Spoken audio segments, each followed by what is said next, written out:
사랑하는 성도 여러분, 어제는 어린이날이었습니다. 기온차가 심한데 여러분들 건강에 또 유의하시길 바랍니다.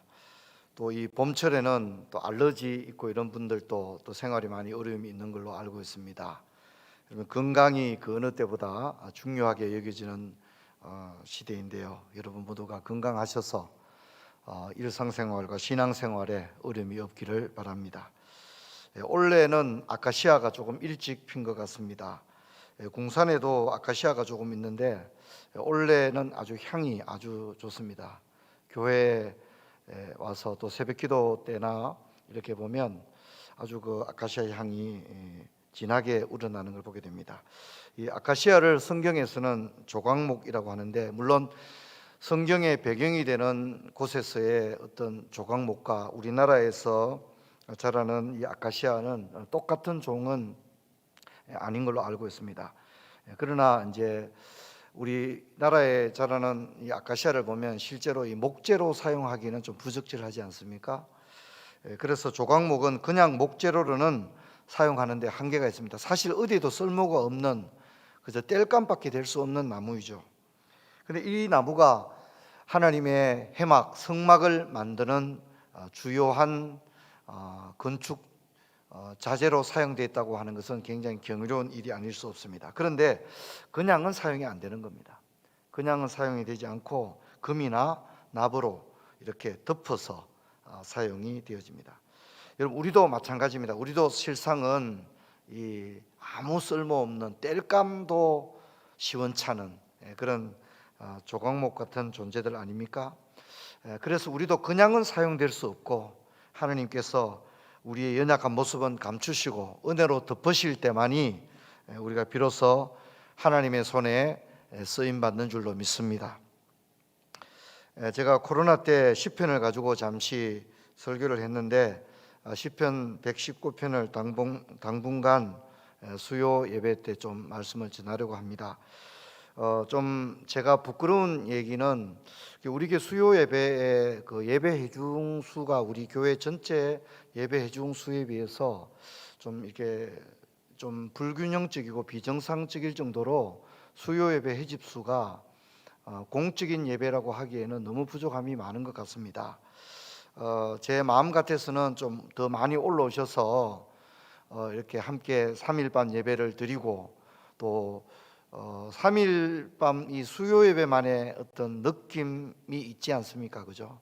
그래서 제가 바라는 열망은, 또 우리 수요 예배가 지금보다는 꽉 찰 수는 없겠죠. 그렇지만은 그래도 우리 수요 예배가 하나님 앞에서 올라와서 예배 드리는 사람들이 이렇게 부담이 안 될 정도로, 그래도 수요 예배 드리고 우리가 가정으로 돌아갈 때에 그래도 하나님 앞에 아름다운 예배를 올려드렸다 하는 그런 느낌이 있을 수 있도록, 우리 수요 예배가 회복되는 일에 우리 모두가 또 함께, 우리 모두가 함께 힘을 모으게 되기를 주의 이름으로 부탁을 드립니다. 여러분, 시편 119편은 우리가 아는 것보다 사실은 굉장히 유명한 그런 시편입니다. 예를 들자면 우리가 잘 아는 어거스틴이라고 하죠, 그죠? 어거스틴 같은 경우는 이 시편 119편을 너무 좋아했습니다. 그래서 이제 우리가 알다시피 어거스틴은 방황의 시간을 많이 가진 교부로 알려져 있지 않습니까? 한때 만이교에 빠지기도 했고, 결혼도 하지 않은 채 동거 생활을 하다가 사생아를 낳기도 하고, 참 방탕의 생활을 많이 했던 사람이 어거스틴 아닙니까? 근데 그가 하나님께 돌아오고 나니까 이 시편 119편이 그렇게 은혜가 되더라는 거죠. 그래서 이 어거스틴은 다른 시편을 다 주석하기까지 이 119편을 끝까지 남겨두었다고 합니다. 그래서 이 모든 시편을 강해하고 난 이후에 119편을 강해를 했다고 합니다. 여러분, 시편 1편을 제가 강의할 때 뭐라고 그랬습니까? 시편 1편은 성경의 세계로 들어가는 출입구와 같다, 이런 얘기를 한 적이 아마 있을 겁니다. 그렇게 본다면 많은 구약학자들은 시편이 하나님의 어떤 놀라운 은혜의 세계, 성경의 진리의 세계로 들어가는 출발점이고 출입구라면 시편 119편은 뭐냐? 그 정상, 가장 높은 클라이막스를 시편 119편이다. 통상에서 그렇게 이야기합니다. 그래서 시편 119편은 시편 전체에서 가장 높은 봉우리와도 같은, 정상과도 같은, 그리고 하이라이트인 그런 시편이다. 우리가 그렇게 이야기를 할 수 있습니다. 그래서 제가 이 시편 119편을 여러분에게 그 처음 설교할 때 말씀드린 기억이 나는 것은 이 시편 119편이 무려 176절로 이루어져 있는데, 그냥 어쩌다 보니까 176절이 아니라 8 행식. 우리 성경 볼까요? 시편 119편 보면 1절부터 8절까지가 이렇게 한 묶음 되어 있죠. 그렇죠? 그리고 9절부터 16절까지 6절, 8절씩 묶여 있다는 걸 알 수 있습니다. 근데 이런 묶음이 22개입니다. 22개. 그래서 8 곱하기 22연을 하게 되면 176절이 나오게 되어집니다. 그러면 그러니까 이제 22개의 시가 있는 거죠. 그죠? 22개의 시가 있는데 이 시들은 그냥 176절이 아니라 왜 22개의 시가 이 안에 22개의 연이 들어가 있느냐면 히브리어 알파벳 자음이 22개이기 때문입니다. 히브리어 알파벳 자음이 22개인 거죠. 우리로 치면 첫 번째 8절은 기역으로 시작하는 단어를 첫 각절에 배치를 시킨 거예요. 1절도 기역으로 시작하고 2절도 기역으로 시작하고 그런 식으로 한 거죠. 두 번째 연은 니은으로 시작하는 거죠. 니은으로. 다 니은으로 시작하는 거예요. 이런 식으로 구성이 되어져 있습니다. 이런 것을 뭐 답간체시라고도 하고 아크로스틱 패턴이라고도 하는데, 이 시의 구조 자체가 아주 완벽하잖아요. 그렇죠? 정확하고 일치하고 정형미를 드러내고 조금의 흐트러짐이나 예외를 허용하지 않는. 그래서 실제로 이 시편 119편의 어떤 내용 자체도 하나님의 율법의 아름다움을 드러내거든요. 그래서 율법은 1.1획도 변함이 없는 줄로 믿습니다. 그래서 하나님의 말씀의 아름다움을 노래하다 보니까 이 시의 어떤 형식이나 이런 것도 하나의 오차도 없는, 흐트러짐도 없는, 정확하게 맞아떨어지는, 그리고 완전한, 뭐 22개의 그 히브리 알파벳 자음 가운데 한 개를 빼버린다든가 그게 아니라 완전히 전체를 가지고 동일한 구조로 끝까지 나가고 있다, 이런 의미를 가지고 있습니다.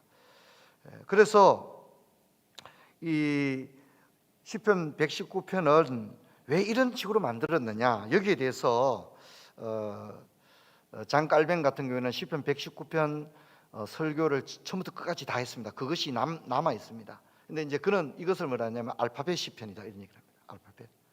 우리가 가장 기본적인 거 뭡니까? 알파벳이라 하죠. 그죠? A, B, C 알파벳.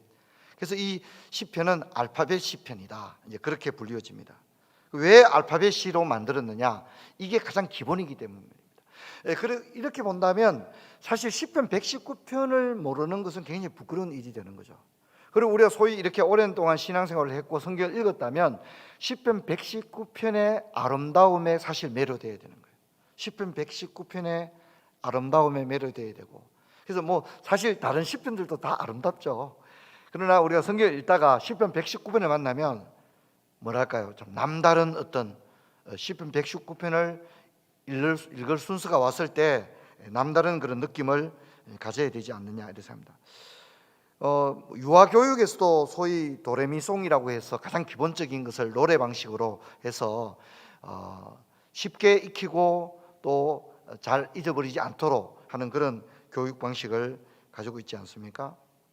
그런 의미로 이 시편 119편은 굉장히 중요한 의미를 가지고 있습니다. 제가 오랜만에 시편 119편으로 다시 돌아왔기 때문에 서론적인 부분을 한 번 더 말씀을 드렸습니다. 자, 오늘 우리는 33절부터 40절을 읽었는데 이것은 히브리어 알파벳 해로 시작하는 그런 단어들입니다. 그런데 여기에서는 그 시인의 어떤 그 고백이 많이 녹아 있습니다. 먼저 33, 34, 35 세 개 절 전체가 시인의 어떤 고백과 결단이 반복적으로 담겨 있는데 조금은 이렇게 뭐랄까 좀 점진적인 고백의 형태를 나타내고 있습니다. 그래서 우리 펜을 가지고 한번 밑줄 그으면서 같이 한번 보면 좋겠습니다. 33절을 보면 여호와여 주의 율례들의 도를 내게 가르치소서. 그 다음에 뭡니까? 내가 끝까지 지키리다. 이 뒷부분을 한번 밑줄을 그으면 좋겠습니다. 내가 끝까지 지키리다. 자, 두 번째 34절에 와서는 뭐라 합니까? 나로 하여금 깨닫게 하여 주소서. 내가 주의 법을 준행하여 그 다음에 뭐죠? 전심으로 지키리이다. 끝부분을 한번 이렇게 밑줄을 그으면 좋겠습니다. 끝부분만 이렇게 읽게 되면 어떻게 읽게 되죠? 33절에 내가 끝까지 지키리이다. 그 다음에요 전심으로 지키리이다. 이렇게 되죠. 또 35절을 보면 나로 하여금 주의 계명들의 길로 행하게 하소서. 내가 이를 즐거워함이니이다. 내가 이를 즐거워함이니이다. 그래서 이 세 개를 연결해 보면 이렇게 됩니다. 내가 끝까지 지키겠나이다. 내가 진심으로 지키겠나이다. 내가 이를 즐거워함이니이다. 이렇게 이제 될 수가 있는데 시인은 자신의 어떤 고백과 결단을 그냥 한번 고백하고 끝나는 것이 아니라 세 개의 절을 거쳐 반복적으로 이야기를 하고 있습니다. 그래서 시인이 그냥 마지못해서 말씀대로 살게요 이런 게 아닌 거예요. 내가 끝까지 지키겠습니다. 전심으로 지키겠습니다. 이것은 내게 부담이 아니라 이건 진짜 내가 가장 좋아하는 일입니다. 이것은 나의 즐거움입니다. 내가 이것을 진짜 즐거워합니다. 내가 이렇게 할 때 내가 가장 행복합니다. 이렇게 이야기를 하고 있는 겁니다. 참 어떤 의미에서 본다면 참 아름다운 고백이 아닌가 그렇게 생각합니다. 그러면서 시인은 동시에 청혼하기를 그렇게 하면서 동시에 무엇을 청혼하느냐면 33절에 또 한번 볼까요? 우리 한번 따라 봅시다. 가르치소서.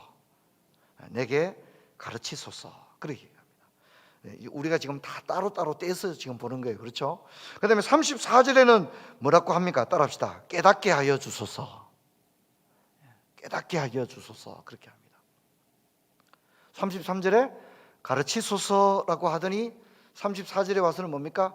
깨닫게 하여 주소서. 그렇게 합니다. 자, 그다음 35절에 와서는 뭐라 합니까? 행하게 하여 주소서. 이렇게 얘기하는 거예요. 행하게 하여 주소서. 이렇게 얘기합니다.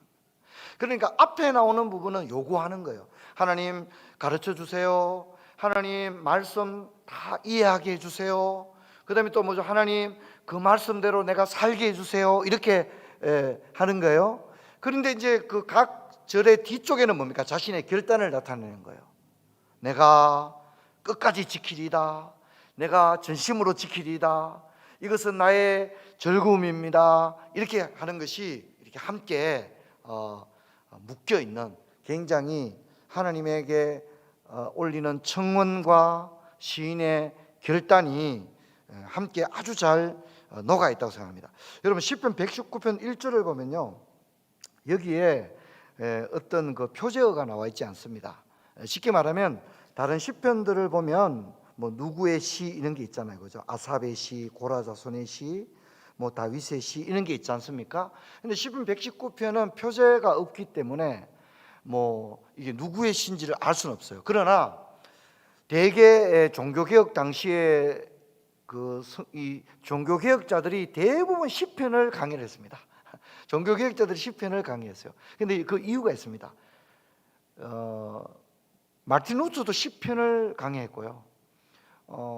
장 깔뱅도 시편을 강의했습니다. 멜랑이통, 쩌빙글리 다 시편을 강의했어요. 특히 마틴 루터나 장 깔뱅이 시편을 강의했는데 그 이유가 있습니다. 왜 그럴까요? 여러분 종교개혁 바로 전에 어떤 시대가 있었죠? 예. 마스크를 벗기만 하면 이제 내가 앞으로 질문을 이제 엄청나게 던져서 마스크 쓰고 있을 때까지는 여러분에게 자유가 있습니다. 종교개혁 시대 바로 전 시대가 무슨 시대죠? 중세 시대라고 그러죠, 그죠? 중세 시대인데, 중세 시대에 우리가 잘 아는 대로 이제 수도원도 있고 그랬지 않습니까? 그래서 유일하게 당시에는 성경이라든가 이런 것들이 잘 보급이 잘 안 됐습니다. 독일 같은 경우에도 이 구텐베르그 독일어 성경이 있었는데 성경 한 권을 사기 위해서는 수도원 하나를 줘야 살 정도로 성경이 굉장히 보급이 안 되어 있는 상태였고 문맹률도 높았거든요. 그러니까 오늘 우리처럼 이렇게 성경을 가지고 다니고 읽을 수 있고 성경 공부하고 그런 문화가 아니었죠. 그러다 보니까 사람들이 이제 성경에 대한 갈급함이 있었습니다. 그런데 그런 가운데도 성경이 가장 많이 보급되고 알려지고 사람들이 알고 있던 성경이 뭐냐면 바로 시편입니다. 그래서 실제로 중세 수도원에서는 시편 1편부터 150편을 완전히 애웠습니다. 그리고 시편 1편부터 150편을 한 달이면 30일이죠, 그렇죠? 한 달 동안 시편 150편을 완전히 노래로 부르는 거예요. 완전히 애워서 노래로 부르는 거예요. 그러니까 이제 이들이 시편에 굉장히 가까운 것을 알 수 있죠. 그렇기 때문에 종교개혁자들이 모두가 이 시편을 강해했던 그런 배경이 되어집니다. 그런데 종교개혁자들이 대부분 이 시편 119편의 저자는 다윗이라고 하는데 대부분 일치를 했습니다. 현대에 와서 최근에 이제 현대 주석들이라든가 이런 경우에는 성경이 명시적으로 다윗의 시라고 표제를 밝히지 않았기 때문에 시편 119편을 다윗의 시라고 이렇게 가르치거나 주장하는 것에 대해서 조금 주저하는 경향이 있습니다. 하지만 교회 역사 속에서 시편 119편은 거의 의심의 여지 없이 다윗의 시로 불리웠습니다. 여러분 다윗이 어떤 사람입니까? 여러분가 아는 대로 다윗은 보통 사람이 아닙니다. 다윗 정도라면 영적 수준이 결코 하등한 사람이 아닙니다. 초보적인 신앙의 사람이 아닙니다. 여러분 우리는 성경을 보면 다윗의 신앙이 굉장했다는 걸 알 수가 있죠. 악기를 연주하는데 악령이 떠나갈 정도였고, 또 하나님께서 다윗을 보면서 뭐라 했습니까? 이새의 아들 다윗을 만나니 내 마음에 합한 자다 그랬습니다. 그리고 다윗이 드린 예배를 하나님이 좋아했습니다. 그래서 하나님께서 뭐라 합니까? 다윗의 장막을 그리워하죠. 다윗의 예배를 그리워하는 겁니다. 다윗이 도대체 예배를 어떻게 드렸길래 하나님은 다윗의 예배가 회복되기를 언제나 원하셨죠. 그리고 우리 알다시피 유명한 일화가 있지 않습니까? 다윗이 법궤가 들어올 때 자신이 일국의 왕이라고 하는 사실조차도 잊어버린 채 얼마나 예배에 집중했던지 그 기쁨이 자신의 신분조차 잊어버릴 정도로 다윗이 얼마나 예배를 사랑하고 사모했던 사람인가 하는 것을 우리가 알 수 있습니다. 그런데 이 시인을 주목해 보기 바랍니다. 그는 지금 무엇을 바라보고 있습니까? 이 시인이 우리가 다윗이라고 한다면 이 시인이 지금 무엇을 바라보고 있습니까? 그는 무엇을 갈망하며 무엇을 추구하고 있습니까? 무엇에 매달리고 있습니까? 그가 진정 가지고 싶은 것, 그가 진정으로 도달하기를 원하는 것, 여러분 그게 뭡니까? 여러분 시인은 지금 세속적인 것을 바라보지 않습니다. 시인이 열망하는 것은 하나님의 말씀을 알기를 원하고 있다는 겁니다. 그냥 성경 공부 한번 해보자, 교회에서 제자훈련 하니까 나도 한 번은 해줘야 되겠지 하는 그런 게 아닙니다. 이 시인은 진심으로 하나님을 아는 지식에 도달하기를 원하고 있습니다. 왜냐하면 이 참된 지식에 도달할 때 비로소 하나님과의 참된 교제가 이루어지고 그분을 참되게 예배할 수 있고 그분께 합당한 기도를 올려드릴 수 있기 때문입니다. 그래서 시인은 반복적으로 얘기합니다. 하나님, 나는 이 말씀을 끝까지 지킬 겁니다. 전심으로 지킬 겁니다. 이 말씀을 읽고 묵상하고 그렇게 사는 것이 저에게는 가장 큰 즐거움입니다. 기쁨입니다. 그렇게 합니다. 시인의 이런 결심과 결단이 아름다운 것은 여러분 이것이 자신의 힘으로 그렇게 할 수 있는 게 아니라는 걸 그는 알고 있었기 때문에 하나님의 은혜를 구하고 있다는 겁니다. 끝까지 지키리이다, 전심으로 지키리이다, 이것은 나의 기쁨입니다, 그렇게 고백하면서도 그렇게 할 수 있는 것은 자신에게는 그런 능력이 없다는 것을 시인은 알고 있다는 겁니다. 그래서 가르치소서, 하나님 내게 가르치소서, 내게 깨닫게 해주소서, 그리고 내가 이렇게 지식적으로만 알 뿐만 아니라 이 말씀대로 행하게 하여 주옵소서, 동시에 하나님의 은혜를 구하고 있는 것입니다. 여러분 성경을 같이 한번 읽겠습니다. 36절과 37절 같이 읽겠습니다. 내 마음을 주의 증거들에게 향하게 하시고 탐욕으로 향하지 말게 하소서. 내 눈을 돌이켜 허탄한 것을 보지 말게 하시고 주의 길에서 나를 살아나게 하소서. 아멘. 36절과 37절에서 시인은 자전적인 고백을 토해냅니다. 앞에 세 구절에서는 결단과 결심을 했지만 시인의 내면에 도사리고 있는 시인의 한계를 시인은 보고 있습니다. 그래서 자신 속에 선한 것이 없으며 자신 속에 어떤 내재된 능력으로는 이런 은혜에 결코 도달할 수 없음을 알고 있습니다. 그래서 그는 자신의 모습을 솔직하게 털어놓고 있습니다. 시인이 털어놓고 있는 시인의 모습은 어떻습니까? 탐욕으로 향하고 있는 자신의 연약한 모습을 고백하고 있다는 겁니다. 그래서 탐욕으로 향하지 말게 하소서 이렇게 얘기합니다. 그 말은 뭐냐면 시인이 탐욕과 유혹 앞에 언제나 자신이 연약하다는 것을 인정하고 있습니다. 그래서 하나님, 내가 탐욕으로 내 마음이 향하지 않게 하소서 그렇게 고백합니다. 또한 허탄한 것에 시선이 빼앗기고 마음이 빼앗기는 그런 자신을 고백하고 있습니다. 그래서 우리가 이 시적인 느낌을 좀 살려서 같이 한번 저를 한번 따라 하시면 좋겠습니다. 편에 있는 분은 36절 시작이 어떻게 됩니까? 내 마음을.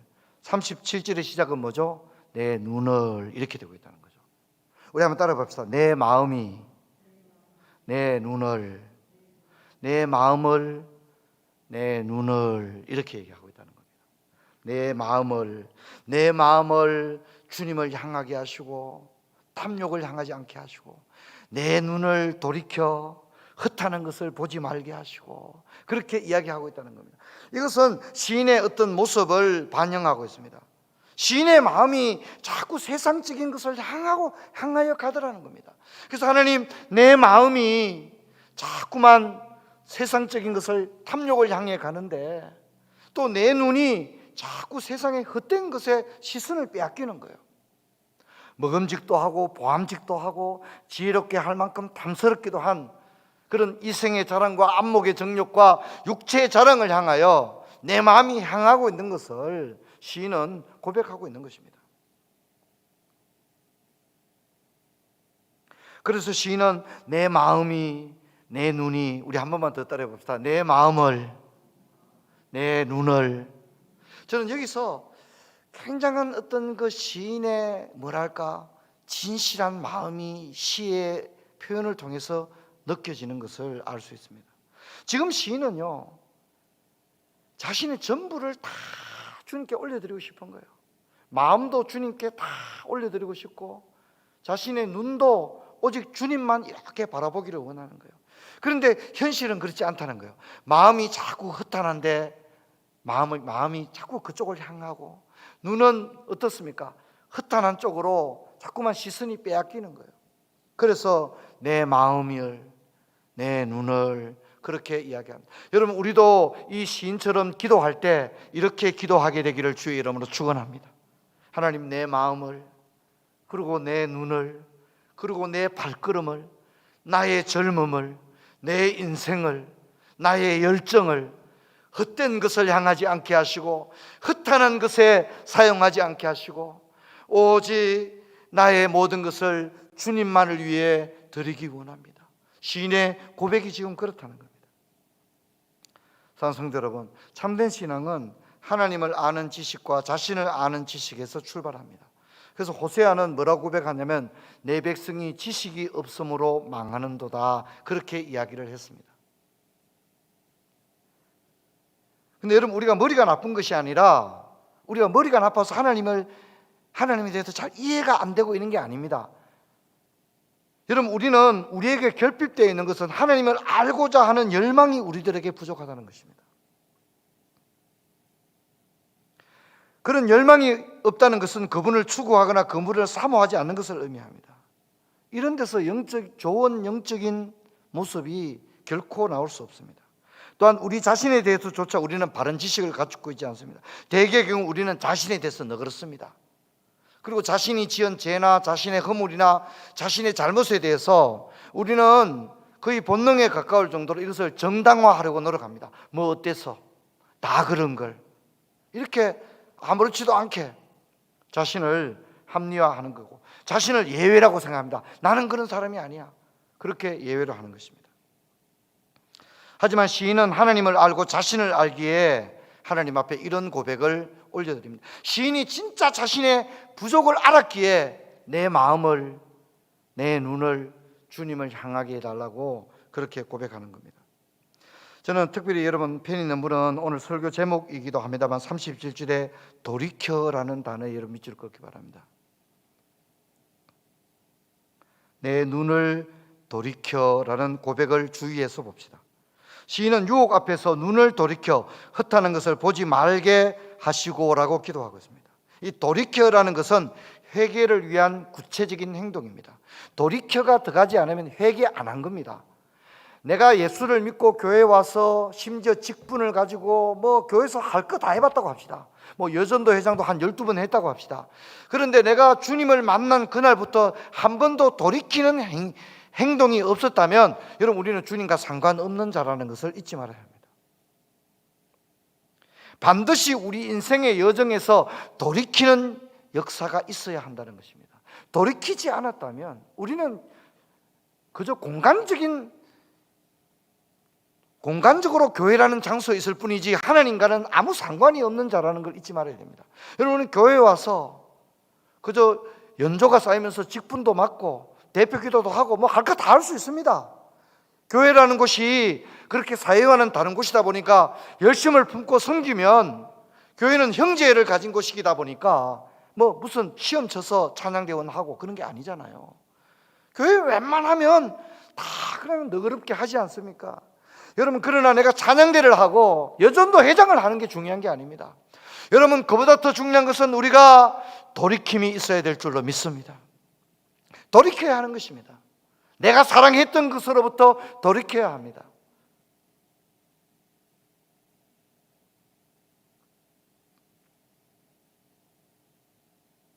우리가 입으로 회개를 토해내지만 정작에 돌이키지는 않습니다. 회개는 돌이키는 것입니다.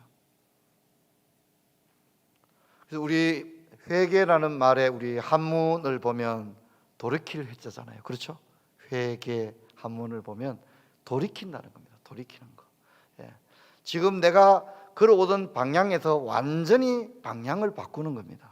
완전히 방향을 바꾸는 겁니다. 내가 살아오던 방식, 돈 버는 방식, 처세술, 인간관계의 어떤 그런 나의 원칙, 이런 것이 주님을 만나고 난부터는 이 모든 것이 완전히 돌이키는 역사가 있어야 될 줄로 믿습니다. 그럴 때 이걸 해결하고 하는 것입니다. 가령 삭개오가 돈을 하나님처럼 알고 살았지 않습니까? 그런데 주님을 만나고 난 이후에 그는 돈을 완전히 버리는 것을 보게 됩니다. 재산의 절반을 가난한 자를 위해 내어놓고 부정하게 세금을 징수한 것이 있으면 4배나 갚겠노라고 전격적으로 돌이킵니다. 할렐루야. 전격적으로 돌이킵니다. 그때 주님이 뭐라 합니까? 오늘 이 집에 구원이 이르렀고 이 사람도 아브라함의 자손이라고 이야기하는 것을 볼 수 있습니다. 마음과 눈과 손과 발을 돌이키고 말과 행동과 생활을 돌이키고 인생의 목표와 우선순위를 돌이키는 역사가 있기를 주의 이름으로 축원합니다. 여러분, 돌이킬 때에 놀라운 역사가 일어납니다. 돌이킬 때에 갱신이 일어납니다. 여러분, 마지막으로 39절을 같이 한번 읽어보겠습니다. 내가 두려워하는 비방을 내게서 떠나게 하소서. 주의 규례들은 선함이니이다. 36절과 37절에서 시인의 연약함을 고백하고 난 이후에 39절에 와서는 시인을 가장 힘들게 하는 것을 마지막에 털어놓고 있습니다. 시인이 가장 두려워하는 것을 마지막에 털어놓고 있습니다. 그건 뭐냐면 비방이라는 겁니다. 비방. 시인은 이 비방을 솔직하게 고백합니다. 뭐라 합니까? 내가 두려워하는 비방을 이라고 말합니다. 그냥 비방이 아니라, 그냥 우리 그렇게 할 수 있잖아요. 주여 비방을 내게서 떠나게 하소서, 이렇게 표현할 수도 있는데 시인이 뭐라 한다고요? 내가 두려워하는 비방을 내게서 떠나게 하소서, 이렇게 말하고 있습니다. 그래서 시인이 지금 자기가 가장 두려운 거, 겁나는 거, 자기를 흔들리게 하는 거, 자기가 지금 견딜 수 없는 거, 자기가 지금 가장 약한 부위, 그게 비방이라고 솔직히 말하고 있습니다. 내가 두려워하는 비방을 이라고 말하고 있습니다. 우리가 하나님의 사명을 감당하고 또 이 세상을 살아갈 때 우리가 인생이기 때문에 사람의 평가와 사람의 평판 앞에 늘 놓입니다. 사람들이 자신에 대해 말하는데 마음이 자유로울 수 있는 사람이 아무도 없습니다. 실제로 많은 연예인들이 이런 문제로 좋지 못한 선택을 하는 안타까운 일들도 일어납니다. 여러분, 다윗은 공인이었습니다. 인기도 있었습니다. 그러다 보니까 시샘도 많이 받았고 경쟁자, 적대자도 많았습니다. 아마도 이런 부분에 다윗은 늘 사람들에게 둘러싸여서 자신과 관련된 많은 이야기를 들어야만 했을 것입니다. 다윗도 이런 부분이 그에게는 늘 힘든 부분이었고 두려운 부분이었습니다. 이것이 다윗을 괴롭혔습니다. 다윗은 이런 부분들을 피하지 않고 하나님께 솔직히 털어놓습니다. 그리고 하나님의 도움을 구합니다. 이런 연약함을 스스로 해결할 수 없고 주위 사람들조차 도와줄 수 없는 부분이기에 그는 하나님께 조금의 가식도 없이 털어놓습니다. 내가 두려워하는 비방을 내게서 떠나게 하옵소서, 그렇게 고백하고 있다는 것입니다. 사랑하는 성도 여러분, 시인의 태도에는 시인의 태도에서, 시인의 고백에서, 시인의 기도에서 여러분은 무엇을 깨닫습니까? 여러분, 우리의 마음과 눈이 세상에 빼앗기지 않도록, 돌이켜 세상에 썩어진 것에 시선을 빼앗기지 않도록 제약과 유혹 앞에서 돌이키고 또 돌이키고, 그래서 주님만 온전히 바라보며 앞에 나왔던 세 절의 연속된 결단과도 같이 내가 끝까지 지키리이다, 내가 전심으로 지키리이다, 이것은 나의 기쁨입니다, 이렇게 하나님 앞에 고백하게 되는 그런 은혜가 저와 여러분에게 있기를 주의 이름으로 축원합니다.